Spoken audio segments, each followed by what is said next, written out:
अयि प्रियाः सुसंस्कृताः श्रोतारः, आकाशवाण्याः सुविशिष्टस्य संस्कृत साप्ताहिकी कार्यक्रमस्य नूतनेऽस्मिन् अंके भवतां समेषां हार्दिकं स्वागतम् अभिनन्दनं च। सहृदयानां मनोविनोदकरं नूतनम् अंकम् आदाय उपस्थितोऽस्मि अहं दिव्यानन्द झा। वयं जानीमः यत् सज्जनाः सर्वदा अन्येषां हिताय चिन्तयन् तेषां जीवनं परोपकाराय समर्पितं भवति। अद्य एतादृक् भावभरितम् एव एकं सुभाषितरत्नम् आदाय उपस्थिता अस्ति द्वारकास्थस्य बालभारती पब्लिक विद्यालयस्य छात्रा योगिता शाहः। श्रूयन्ताम्। पिबन्ति नद्यः स्वयमेव नाम्भः, स्वयं न खादन्ति फलानि वृक्षाः, नादन्ति सस्यं खलु वारिवाहाः, परोपकाराय सतां विभूतयः। जिस प्रकार नदियाँ अपना जल स्वयं नहीं पीती, वृक्ष अपने फलों को स्वयं नहीं खाते, जल बरसाने वाले मेघ कभी फसलों को नहीं खाते, ठीक उसी प्रकार सज्जन लोगों की संपत्ति भी दूसरों पर उपकार के लिए ही होती है। सत्यम एव उक्तम सतां विषये। मित्राणि, अग्रे सरामः सम्प्रति प्रसंग प्रभागं प्रति, यत्र लयतालपूर्वकं सुमधुरेण स्वरेण ईश्वरस्तुतिं विदधाति अस्मदीया सहयोगिनी लता। प्रभो सूर्यरूपे विभासि त्वमेव, विभो दीप्यते चन्द्ररूपं तदेव, त्वमेवाग्निरूपे त्वमाकाशरूपे, प्रभो वायुरूपे त्वमेवासि प्राणः। गिरित्वं धरा वृक्षनद्यस्त्वमेव, प्रभो पुष्परूपे त्वदीयो विकासः, त्वमेवात्मरूपे शरीरेषु दीप्तः, विभो स्वरूप प्रभो नो नमस्ते। अहो सुमधुरं स्तवनम्। अयि जागरूकाः श्रोतारः, सम्प्रति साप्ताहिकी वार्ता प्रभागे प्रस्तूयते साप्ताहिकः वैश्विकः वृत्तान्तः। अद्य अशेष जगतः साप्ताहिकीः वार्ताः आदाय उपस्थिता अस्ति अस्मदीया सहयोगिनी साधना शर्मा। प्रधानमन्त्री नरेन्द्र मोदी गुजराते प्राकृतिक कृषिम् उपलक्ष्य राष्ट्रिय शिखर सम्मेलनं समबोधयत्। केन्द्रीय मन्त्रिमण्डलेन प्रधानमन्त्री कृषि सिंचन योजनायाः कार्यान्वयनाय स्वीकृतिः दत्ता। प्रधानमन्त्री श्री नरेन्द्र मोदी श्री वाराणस्यां पुनरुद्धृतस्य श्रीकाशी विश्वनाथधाम्नः लोकार्पणम् अकरोत्। प्रधानमन्त्रिणः अध्यक्षतायां वाराणस्यां भाजपा दल शासित राज्यानां मुख्यमन्त्रिणां सम्मेलने सुशासनोपायेषु परिचर्चा जाता। मदुरै नगरे मीनाक्षी मन्दिरं सर्वसाधारण जनेभ्यः दर्शनार्थम् उद्घाटितम्। सर्वोच्च न्यायालयेन उत्तराखण्ड राज्ये चतुर्धाम परियोजनायाः अन्तर्गतं मार्ग विस्तारस्य अनुमतिः प्रदत्ता अस्ति। राष्ट्रव्यापिनः कोविड रोधी सूची औषध प्रदानाभियानस्य अन्तर्गतं साम्प्रतं यावत् प्रायः 34 कोटि उत्तरैकार्बुद अधिकाः सूची औषधमात्राः जनेभ्यः प्रदत्ताः। श्रुताः अस्माभिः साप्ताहिक्यः वार्ताः। मान्याः श्रोतारः, अद्य ज्ञान विज्ञानाख्ये साक्षात्कार प्रभागे अस्माभिः साकं संवादाय उपस्थिताः विद्यन्ते सद्यः एव विश्वविद्यालयानुदानायोगेन संघटितायाः केन्द्रीय विश्वविद्यालयेषु संस्कृत प्रकोष्ठ नामिकायाः समितेः सम्मानिताः सदस्याः प्रोफेसर मुरली मनोहर पाठक महाभागाः। सम्प्रति अस्मदीय सहयोगिना सुनील जोशिना साधितेन संवाद माध्यमेन जानीमः भारतीय ज्ञान प्रवाहं प्रति पाठकवराणां विचारान्।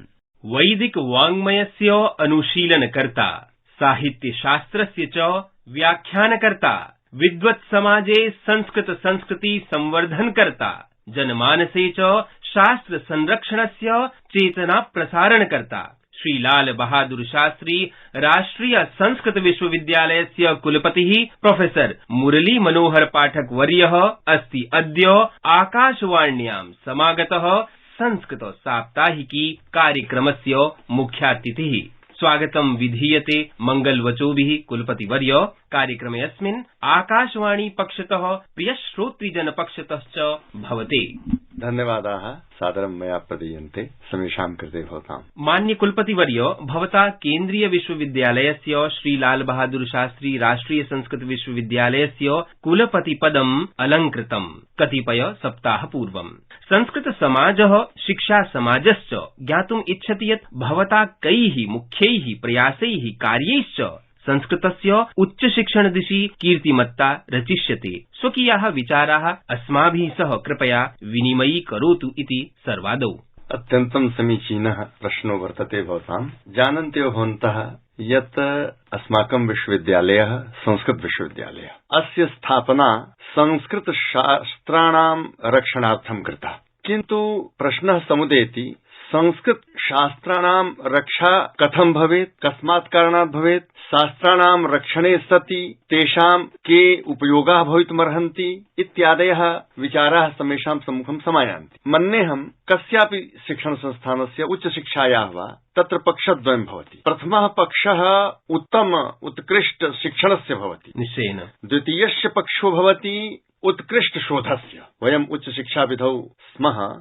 अतः शोधे प्राधान्यं दीयते। यदि सः शोधः समाजस्य कृते भवति, जनसाधारणस्य कृते भवति, तर्हि प्रशस्यः स्यात्, तर्हि विश्वस्मिन् विश्वे तस्य प्रतिष्ठा स्यात्। अतः अस्माभिः सर्वैरेव तद्विषयकः प्रयासः अनुष्ठेयः, यतो शोधदिशि अस्माकं महत्त्वं वर्धताम्। एतत् कृते संस्कृतस्य यत् किमपि उत्कृष्टं ज्ञानं वर्तते तद् ज्ञानं समाजे प्रसरत्, लोके प्रसरत्। इदानीम् एका समस्या अस्ति अस्माकं समेषां पुरतः, यत् एकतः कश्चन संस्कृत विद्वान् अस्ति, सः लौकिकीं वार्तां, लौकिकान् विषयांश्च न जानीते। अपरतश्च कश्चन आधुनिको विद्वान् वर्तते, यः आधुनिकान् विषयान् सम्यग् वेत्ति। अतः एतयोर्मध्ये कीदृशः सम्पर्कः स्थापनीयः, यतो भारतीय ज्ञानम् आधुनिक समाजे प्रसरत्। एतत् कृते मन्मनसि एकः विचारः बहोः कालात् आयातोऽस्ति, यत् संस्कृतस्य कश्चन यः विद्वान् अस्ति सः बहुशः विज्ञानं न जानाति, विज्ञानस्य अनेकानि प्रतानानि न जानाति। सः भौतिकविज्ञानं न जानाति, जीवविज्ञानं न जानाति, तकनीकी शास्त्रं न जानाति, किन्तु एते सर्वे विषयाः संस्कृते सन्ति, वेदे सन्ति। यतो हि वेदः खलु विश्ववाङ्मयस्य प्राचीनतमो निधिः। न केवलं संस्कृतं वेद एव, वेदमाधृत्य चर्चा क्रियतां तर्हि वेदः प्रमुखो वर्तते, प्राचीनतमो वर्तते। तत्र ज्ञानविज्ञानस्य आधुनिकविषयाणां च एकत्रीकरणं वर्तते। तर्हि यदि कश्चन आधुनिकः विद्वान् तत्र वर्तते, सः संस्कृतं न जानाति, अतः संस्कृतस्थं ज्ञान विज्ञानं वेत्तुं न शक्नोति सः। अतः यदि उभौ विद्वांसौ सममेव तिष्ठतः, सममेव उपविश्य चर्चां कुर्वतः, तर्हि भारतीय पद्धतौ आधुनिक ज्ञानस्य प्रवेशः स्यात्। आधुनिक ज्ञानम्, आधुनिक विज्ञानं स्वकीय रीत्या भारतीय प्राक्तन विषयाणाम् उपयोगं कर्तुं समर्थो भविष्यति। अतः जनाः ज्ञातुं शक्नुयुः एतत् स्वरूपेण भारतस्य ज्ञान। तत्र भारतीय ज्ञान परम्परायाः चर्चा आधुनिक शिक्षा अस्माकं प्रधानमन्त्रिणः अत्यन्तं सावधानाः सन्ति। ते सम्यक् जानन्ति यत् संस्कृतमाश्रित्यैव भारतस्य विकासो भवितुमर्हति। भारतः पुनः यदि विश्वगुरुर्भवितुमिच्छति तर्हि तस्य आधारत्वेन मूलत्वेन संस्कृतमेवास्ति। अतः संस्कृते यत् किमपि ज्ञान विज्ञानं वर्तते तद् ज्ञान विज्ञानं विश्वस्मिन् प्रसरतु। अतः भारतीय ज्ञान परम्परामाश्रित्य आहोस्वित् संस्कृत ज्ञान परम्परामाश्रित्य देशः पुनः विश्वगुरुर्भवितुमर्हति। कुलपतिवर्य, भवता उक्तं, प्रदर्शितं, विज्ञापितं च स्वकीयाः उत्तमोत्तमाः सुविचाराः उच्चशिक्षणक्षेत्रे। अहं साम्प्रतम् इदं ज्ञातुम् ईहे यत् पारम्परिक आधुनिक छात्रैः सह केन विधिना संस्कृतस्य शिक्षणं सरल सुबोध रीत्या आचार्यैः शिक्षकैश्च कर्तुं शक्येत इत्यपि स्वकीयानुभव कौशलेन अस्माकं कृते प्रतिपादयतु कृपया। बाढम् अत्यन्तं समीचीनः प्रश्नः अयमपि वर्तते। एतत् कृते इदानीं या आधुनिक तकनीकी वर्तते तस्याः उपयोगः अवश्यमेव कर्तव्यः अस्माभिः। तत्र रेखाचित्रादि माध्यमेन संस्कृतं व्याकरणं सरलं कर्तव्यम्। यद्यपि दुरूहं वर्तते, कठिनं वर्तते, सर्वे जानन्ति, किन्तु तादृशी स्थितिः नास्ति। यदा वयं गणितं ज्ञातुं शक्नुमः तेनैव प्रकारेण संस्कृतव्याकरणमपि ज्ञातुं प्रभवामः। अस्मिन् सन्दर्भे अहं तावत् उल्लेखं करोमि सार्वभौम संस्कृत प्रचार कार्यालयस्य। तत्र आसन् एके विद्वांसः, अस्माकं पितामहकल्पाः ते आसन्, वासुदेव द्विवेदी महाभागाः, स्वनामधन्याः वासुदेव द्विवेदी महाभागाः। नैकवारं मया तेषां दर्शनानि लब्धानि।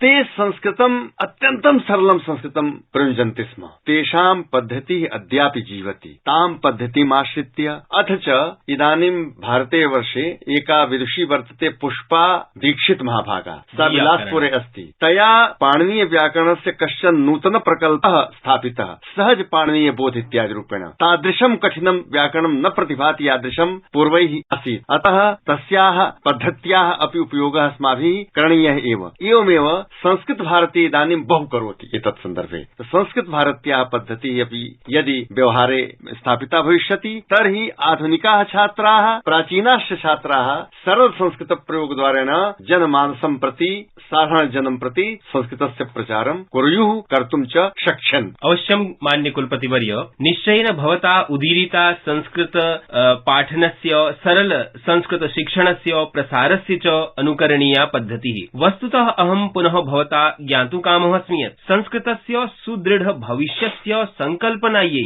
जनैः किं कर्तव्यम्, वस्तुतः सामाजिकानां किमस्ति दायित्वं तत् बोध्यताम्। सम्यक्। इदानीं विषयेऽस्मिन् जिज्ञासायामस्यां पक्षद्वयं वर्तते। प्रथमः पक्षः संस्कृतज्ञानाम् अस्ति, अपरश्च पक्षः जनसाधारणस्य अस्ति। संस्कृतज्ञानाम् इदं कर्तव्यं यत् ते जनान् प्रेरयेयुः।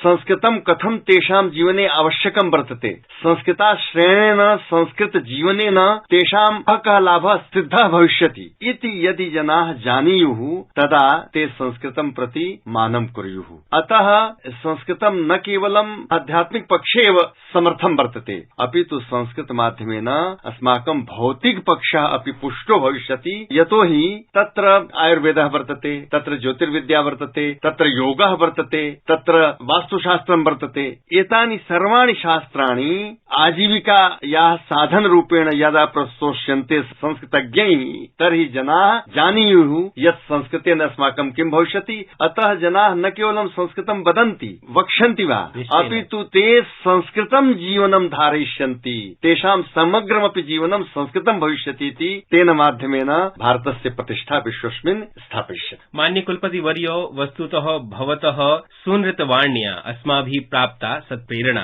संस्कृतस्य भव्यतमं स्वरूपं भवान् निश्चयेन निजकौलपत्ये प्रवर्तयिष्यति इति अस्ति आशा संस्कृतविदुषाम्। आकाशवाण्यां गिर्वाणवाण्या भवता सत्प्रेरिताः श्रोतारश्च। अतः स्वीकरोतु अस्माकं विशेषसंवादस्य कृते कृतज्ञतावचनानि। नमो नमः। भवतां कृते भूयो भूयो धन्यवाद वचांसि व्याहरामि। धन्यवादाः। प्रोफेसर मुरली मनोहर पाठक महाभागानां प्रेरकानि वचनानि श्रुत्वा जाताः वयम् अतितराम् आप्लाविताः। चलो मिलकर एक शुरुआत करें, चलो एक फैसला आज करें, मास्क नहीं तो टोकेंगे, कोरोना को रोकेंगे। चलो एक इरादा करते हैं, चलो खुद से वादा करते हैं, मास्क नहीं तो टोकेंगे, कोरोना को रोकेंगे। अयि संस्कृत समाराधकाः आगच्छन्तु संस्कृत दिग्दर्शिनी प्रभागे, यत्र विश्वस्मिन् अपि विश्वे संस्कृत संवर्धनाय अनुष्ठितानां कार्यक्रमाणां विषये सविस्तरं संसूचयति युवराज भट्टराई। उत्तर प्रदेश संस्कृत संस्थान द्वारा आगामि वर्षाय लोकसेवायाः निःशुल्कं प्रशिक्षण मार्गदर्शनयोः कार्यक्रमस्य तृतीय सत्रं प्रारभ्यते। एतदर्थं 21 वर्षतः 40 वर्षवयोमिताः स्नातकोत्तीर्णाः तत् समकक्षीयाः वा अध्ययनेच्छुकाः संस्कृत विद्यार्थिनः आवेदनपत्राणि भरितुं शक्ष्यन्ति। आवेदनपत्र प्रपूरणस्य अन्तिमा तिथिः डिसेम्बर मासस्य 25 वर्तते। सद्यः पूर्वमेव दिसम्बर 14 श्रीमद्भगवद्गीता जयन्ती समस्तेऽपि देशे अतिशय हर्षोल्लासपूर्वकं परिपालिता। अस्मिन् अवसरे मुख्य कार्यक्रमः हरियाणा राज्यस्य कुरुक्षेत्रे आयोजितः। सम्प्रति संस्कृत जगति युव रचनाकारेण डॉक्टर विमल ढोण्डियालेन विरचितं राजमणीयम् इति नव प्रकाशितं संस्कृत खण्डकाव्यं चर्चास्पदं जाजायते। अर्वाचीन संस्कृतम् इति त्रैमासिक पत्रिकायामपि अस्य प्रकाशनम् अभवत्। सार्धैकशत श्लोकात्मके काव्येऽस्मिन् हर्यक वंशाद् आरभ्य लौहार वंश पर्यन्तं भारतीय इतिहासस्य इतिवृत्तं सरलया संस्कृत गिरा निबद्धमस्ति। देववाण्याः प्रचारः प्रसारः च एवमेव स्यात् सन्ततम् इति वयं कामयामहे। अयि रसिकाः श्रोतारः, अद्य बालमनोवल्लरी प्रभागे मम सहयोगिनी साधना शर्मा प्रस्तौति चटका पिपीलकयोः रुचिकरां बालकथाम् एकाम्। बालः, अद्य अहम् एकां कथां श्रावयामि। कथायाः शीर्षकः अस्ति चटका पिपीलिका च। एकः तडागः आसीत्। तडागस्य तीरे एकः विशालः वृक्षः आसीत्। वृक्षे एका चटका वसति स्म। सा एकदा वृक्षस्य शाखायाम् उपविशति स्म। तदा एका पिपीलिका शाखातः जलाशये पतति। चटका पिपीलिकां पश्यति। चटकायाः हृदयं करुणया द्रवति। सा अकस्मात् जले पर्णानि क्षिपति। तत् पर्णं पिपीलिकायाः समीपं पतति। सा पिपीलिका तत् पर्णम् आश्रयति। तेन पर्णेन जलाशयस्य तीरे आगच्छति। पर्णात् मुक्ता पिपीलिका चटकायै धन्यवादान् यच्छति। अनन्तरं सैव चटका एकदा वृक्षस्य शाखायाम् उपविशति स्म। तदा एकः क्रूरः व्याधः तडागस्य तीरम् आगच्छति। चटकां च पश्यति। चटकायाः वधाय सः तुणीरात् बाणमुद्धरति। तदा पिपीलिका व्याधं दशति। अनेन चटकायाः रक्षा भवति। चटका पिपीलिकायै धन्यवादान् वदति। दृष्टः खलु वत्स, कृतज्ञा पिपीलिका चटकायाः रक्षां करोति। अहो, नितरां रुचिकरा ज्ञानप्रदा च बालकथा। मान्याः श्रोतारः, अग्रिमः प्रभागोऽस्ति एकं भारतं श्रेष्ठं भारतम् इति, यत्र मम सहयोगिनी मुदिता वेतालः प्रस्तौति राष्ट्रियैक्यद्योतकं संस्कृत हिन्दी गुजराती भाषा संगमम्। प्रथमं वाक्यमस्ति सोहनः त्वं कुत्र गच्छसि। पहला वाक्य है सोहन तुम कहाँ जा रहे हो। गुजराती में सोहन तू क्या जाए छे। द्वितीयं वाक्यमस्ति अहम विद्यालयं गच्छामि। दूसरा वाक्य है मैं विद्यालय जा रहा हूँ। गुजराती में हूँ शाणाए जाऊँ छु। तृतीयं वाक्यमस्ति इदानीं विद्यालये कक्षा चलति किम। तीसरा वाक्य है इस समय विद्यालय में कक्षाएं संचालित हो रही हैं क्या। गुजराती में आ समये शालामां कया वर्गो चलाववामां आवे छे। चतुर्थं वाक्यमस्ति आम नवमी कक्षायाः शिक्षणं विद्यालये भवति। चौथा वाक्य है जी हाँ 9वीं की कक्षाएं विद्यालय में ही चल रही हैं। गुजराती में हाँ शालामां ज नवमाना वर्गो चालू छे। पंचमं वाक्यमस्ति अष्टमी पर्यन्तं कक्षा ऑनलाइन मोड इति आभासीय माध्यमेन भवन्ति। पांचवा वाक्य है 8वीं तक की कक्षाएं ऑनलाइन हो रही है। गुजराती में 8मा धोरण सुधीना वर्गो ऑनलाइन थई रह्या छे। धन्यवादाः। संस्कृत भाषया सह गुजराती भाषायाः अयं संयोगः स्यात् नूनम् आह्लादकरः ज्ञानवर्धकश्च। मित्राणि, इदानीम् अन्वीक्षिकी इत्याख्ये प्रभागे इतिहासगतानां कतिपयानां घटनानां स्मरणं क्रियते। दिसम्बर मासस्य 14 दिनाङ्के आसीत् परमवीरचक्रेण सम्मानितस्य भारतीय वायुसेनाधिकारिणः निर्मलजीत सिंह सेखो वर्यस्य बलिदान दिवसः। दिसम्बर मासस्य 15 दिनाङ्के आसीत् भारतस्य प्रथमोपप्रधानमन्त्रिणः लौहपुरुषस्य सरदार वल्लभभाई पटेलस्य पुण्यतिथिः। सहृदयाः श्रोतारः, भवद्भिः सह संवादप्रवर्तनस्य प्रत्यावर्तनवेला सम्प्रति समापन्नास्ति। कार्यक्रमम् इमम् उपसंहर्तुम् अनुज्ञायताम् एष दिव्यानन्दः। संस्कृत साप्ताहिकी कार्यक्रम विषये भवन्तः स्वकीयान् उद्गारान् प्रकाशयितुम् अर्हन्ति। एतदर्थम् अस्माकम् ईमेल सङ्केतः अस्ति संस्कृत साप्ताहिकी SANSKRITSAATTAAHIKEE@gmail.com। अग्रिमे सप्ताहे अस्मिन्नेव काले अभिनवम् एकम् अङ्कम् आदाय पुनः उपस्थास्यामहे। भवेत् तावत् मङ्गलम्। जयतु संस्कृतम्, जयतु भारतम्।